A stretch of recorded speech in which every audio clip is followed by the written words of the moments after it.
Right. પહેલી રીતે આપણે જોઈએ થર્મલ ડિકમ્પોઝિશન, એને આપણે થર્મોલાઇસિસ પણ કહેવાય. શું કહેવાય બેટા? થર્મોલાઇસિસ. થર્મોલાઇસિસ શું એટલે તમને ખબર છે કે શું છે ભાઈ, કે કોઈ પણ રિએક્ટન્ટ હોય એ હીટની મદદથી શું થાય? બ્રેકડાઉન થાય, હીટને એ એબ્ઝોર્બ કરી લે, જેના લીધે અલગ અલગ પ્રોડક્ટ તમને મળી. તો હીટની મદદથી અલગ અલગ પ્રોડક્ટ થઈને ભાઈ, તો એટલા માટે એને થર્મોલાઇસિસ કહેવાય અથવા થર્મલ ડિકમ્પોઝિશન પણ કહેવાય. બરાબર, હીટની મદદથી થયું એટલે થર્મલ ડિકમ્પોઝિશન. ચલો હવે આપણે જોઈએ એક ફેરસ સલ્ફેટ લ્યો. ફેરસ સલ્ફેટ એટલે શું થાય બેટા? FeSO4. હવે આ FeSO4 છે ને, કલર તમારે યાદ રાખવાનો. કેવા કલરનો હોય? ગ્રીન કલરનો હોય. કેવા કલરનો હોય બેટા? Green colour. હવે આ FeSO4 ને તમે હીટની જરૂર પડી, મતલબ એને હીટ શું કરી? એબ્ઝોર્બ કરી. હીટ શું કરી? એબ્ઝોર્બ કરી. રાઈટ. તો બ્રેકડાઉન થયું અને બે અથવા બેથી વધારે શું બન્યું? પ્રોડક્ટ બની. તો FeSO4 ફેરસ સલ્ફેટમાંથી શું બની ગયું? ફેરિક ઓક્સાઇડ, જેનો સિમ્બોલ છે Fe2O3. Fe2O3 એટલે ફેરિક ઓક્સાઇડ, જે કેવા કલરનો બન્યો? રેડિશ બ્રાઉન કલરનો બન્યો. રાઈટ. પહેલા ફેરસ સલ્ફેટ કેવા કલરનો હતો? ગ્રીન કલરનો. હીટને એબ્ઝોર્બ કરી, શું બન્યું? ફેરિક ઓક્સાઇડ, જે કેવા કલરનો છે? રેડિશ બ્રાઉન કલરનો. અને એની હારે સલ્ફર ડાયોક્સાઇડ અને સલ્ફર ટ્રાયોક્સાઇડ નામના પોલ્યુટન્ટ ગેસ નીકળશે. બરાબર. તો જો અહીંયા એક સિંગલ રિએક્ટન્ટ હતું ભાઈ, હતું ને? તો સિંગલ રિએક્ટન્ટ બ્રેકડાઉન થઈ અને બે અથવા બેથી વધારે પ્રોડક્ટ મળી તમને. રાઈટ. હીટને એબ્ઝોર્બ કરવાથી. તો હીટને એબ્ઝોર્બ કરવાથી મળી ને, તો એટલા માટે એને થર્મલ ડિકમ્પોઝિશન કહેવાય અથવા થર્મોલાઇસિસ પણ કહેવાય. સમજાણું? પણ જો રાઈટ, આ જ્યારે ફેરસ સલ્ફેટ હોય એ ડાયરેક્ટ ગ્રીન કલરમાંથી રેડિશ બ્રાઉન કલર બનતો નથી. રાઈટ. જે ફેરસ સલ્ફેટનું સોલ્યુશન હોય એ હાઇડ્રેટેડ હોય. કેવું હોય? હાઇડ્રેટેડ. મતલબ એની અંદર વોટરના મોલેક્યુલ્સ એડ હોય. બરાબર. તો પ્રોસેસ શું થાય એ આખી જોઈએ. ચલો. રાઈટ. તો ચલો પહેલાં છે તમારી પાસે ફેરસ સલ્ફેટ હાઇડ્રેટેડ. કેવો છે? Hydrated ferrous sulphate. FeSO4 7H2O. 7H2O નો મતલબ એની અંદર વોટરના મોલેક્યુલ્સ છે. બરાબર. તો FeSO4 7H2O શેનું નેમ છે ભાઈ? Hydrated ferrous sulphate. હવે એને તમે હીટ આપી, તો આને હીટ એબ્ઝોર્બ કરી. હીટ એબ્ઝોર્બ કરી તો એ શું બનશે? FeSO4. શું બનશે?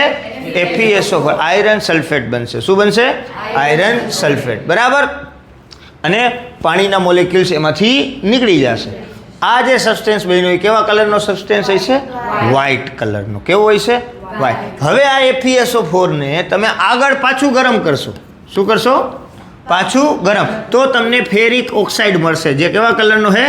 રેડિશ બ્રાઉન કલરનો. અને પછી તમને સલ્ફર ડાયોક્સાઇડ અને સલ્ફર ટ્રાયોક્સાઇડ ગેસ એમાંથી નીકળશે. સમજાણું? તો પહેલાં અહીંયા તમે જુઓ. રાઈટ. પહેલાં જે ફેરસ સલ્ફેટ છે, બરાબર, હાઇડ્રેટેડ ફેરસ સલ્ફેટ, જે કેવા કલરનો છે? ગ્રીન કલરનો. બરાબર. એને તમે હીટ આપી. શું આપી બેટા? હીટ. અહીંયા હીટ આપી તો શું બન્યું? ફેરસ સલ્ફેટ, જે કેવા કલરનો? વ્હાઇટ કલરનો. વળી પાછી તમે એને હીટ આપી ત્યારે શું બન્યું? Reddish brown colour. બરાબર. તો બે વાર હીટ આપવી પડે. પહેલાં ડાયરેક્ટ ગ્રીનમાંથી રેડિશ બ્રાઉન કલર બનતો નથી. પહેલાં વ્હાઇટ કલર બને છે, એમાંથી પછી રેડિશ બ્રાઉન કલર બને છે. ક્લિયર? સમજાઈ ગયું? ચલો. તો અહીંયા શું ભાઈ, આ ફેરસ સલ્ફેટ છે, એમાં શું ઓબ્ઝર્વ કર્યું આપણે? તો ferrous sulphate crystal are green in colour. કેવા કલરના હોય છે? ગ્રીન કલરના. યાદ રાખજો. ફેરસ સલ્ફેટ કેવા કલરના હોય છે? ગ્રીન કલરના. બરાબર. હવે એને તમે હીટિંગ કરો. રાઈટ. તો એના ક્રિસ્ટલ વોટરને શું કરશે? લૂઝ કરશે અને વ્હાઇટ કલરનો સબસ્ટેન્સ ફોર્મ કરશે. બરાબર. અને પાછું એને તમે હીટ આપશો તો રેડિશ બ્રાઉન કલરનો સબસ્ટેન્સ બનશે. બરાબર. On further heating the ferric oxide is form. શું બન્યું ભાઈ? ફેરિક ઓક્સાઇડ, જે કેવા કલરનો છે? રેડિશ બ્રાઉન કલરનો છે. બરાબર. અને બીજા ગેસ ફોર્મ થશે, સલ્ફર ડાયોક્સાઇડ અને સલ્ફર ટ્રાયોક્સાઇડ. રાઈટ. આ બંને પોલ્યુટન્ટ્સ છે. શું છે? પોલ્યુટન્ટ. મતલબ ઝેરીલા ગેસ છે ભાઈ. અને એનો નેચર કેવો છે? એસિડિક. બરાબર. હવે એસિડ, બેઝ એ બધું આપણે ડિટેલમાં નેક્સ્ટ ચેપ્ટરમાં ભણશું, કેમેસ્ટ્રીનું સેકન્ડ ચેપ્ટર. બરાબર. ચલો. હવે એની સ્મેલ કેવી હોય ભાઈ? તો આ બે ઇરિટેટિંગ સ્મેલ હોય. સલ્ફર ડાયોક્સાઇડ અને સલ્ફર ટ્રાયોક્સાઇડની સ્મેલ કેવી હોય? ઇરિટેટિંગ. મતલબ સ્ટ્રોંગ સ્મેલ હોય એકદમ. બરાબર. ચલો. તો આપણે શું જોયું બેટા કે ફેરસ હાઇડ્રેટેડ ફેરસ સલ્ફેટ એને તમે હીટ એબ્ઝોર્બ કરી એટલે ફેરસ સલ્ફેટ વ્હાઇટ કલરનો સબસ્ટેન્સ બન્યો, બરાબર. પાછું ફેરસ સલ્ફેટને તમે ફર્ધર હીટિંગ કર્યું તો ફેરિક ઓક્સાઇડ બન્યો, reddish brown colour. Sulphur dioxide ને સલ્ફર ટ્રાયોક્સાઇડ ગેસ રિલીઝ થયા, બરાબર. તો જ્યારે બી ડિકમ્પોઝિશન રિએક્શન થાય હીટિંગની મદદથી, કેની મદદથી? હીટિંગની મદદથી, એને કહેવાય થર્મલ ડિકમ્પોઝિશન રિએક્શન. ક્લિયર? સમજાણું? અને જો આ બેન છે, આ બેના રિએક્ટર એને શું લીધી? એક બોઇલિંગ ટ્યુબ લીધી. શું લીધી? Boiling tube. એની અંદર એને હાઇડ્રેટેડ ફેરસ સલ્ફેટ લીધો. કેવો લીધો? Hydrated ferrous sulphate. અને એને અહીંયાથી ગરમ કર્યું. શું કર્યું? હા, ક્રિસ્ટલ લીધા, ટુકડા લીધા, રાઈટ. તો ટુકડા લીધા ને એમાંથી કેવો બની ગયો ભાઈ?